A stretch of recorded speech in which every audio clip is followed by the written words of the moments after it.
একটা খুব ভালো কাজের সাথে আজকে যুক্ত থাকতে পারলাম বলে নিজেকে বড্ড লাকি মনে হচ্ছে। শুধু ভালো কাজ নয়, বলবো একটা ভালো উদ্যোগ যেটা আমাদের প্রত্যেকের মধ্যেই থাকা উচিত। কিন্তু আমাদের মধ্যে অনেকেই সময় সুযোগের অভাবে ইচ্ছে থাকলেও এই ধরনের সমাজমূলক কাজে যুক্ত হতে পারি না। তবে আজকে আমি থাকতে পেরেছি। লকডাউনের মধ্যেও আমি এরকম একটা কাজ নিজেই করেছিলাম।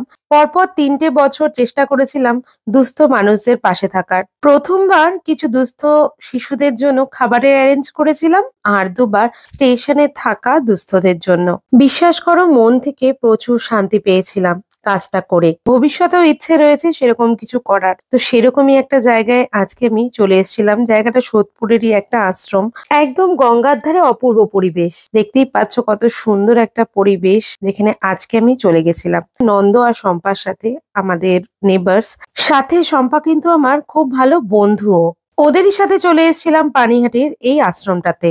ওদেরই আজকে একটা স্পেশাল ডে রয়েছে, সেই উপলক্ষে ওরা অ্যারেঞ্জ করেছিল পানিহাটির এই আশ্রমটাতে এসে এখানে যারা শিশুরা রয়েছে তাদের জন্য দুপুরের লাঞ্চ আর সামান্য কিছু গিফট দেওয়ার। আর ওদের সাথে আমি যে আজকে আসতে পেরেছি এটাই আমার কাছে বিশাল বড় একটা প্রাপ্তি। তবে আগে থেকে জানা থাকলে আমিও বাচ্চাগুলোর জন্য কিছু অন্তত করতে পারতাম। তবে একদমই খালি হাতে আসবো সেটা আমার একদমই ভালো লাগেনি। সেজন্য আমি আসার পথে কিছু চকলেটস নিয়ে এসেছিলাম। এই সামান্যটুকুই আমি কিন্তু আমার তরফ থেকে করতে পেরেছি।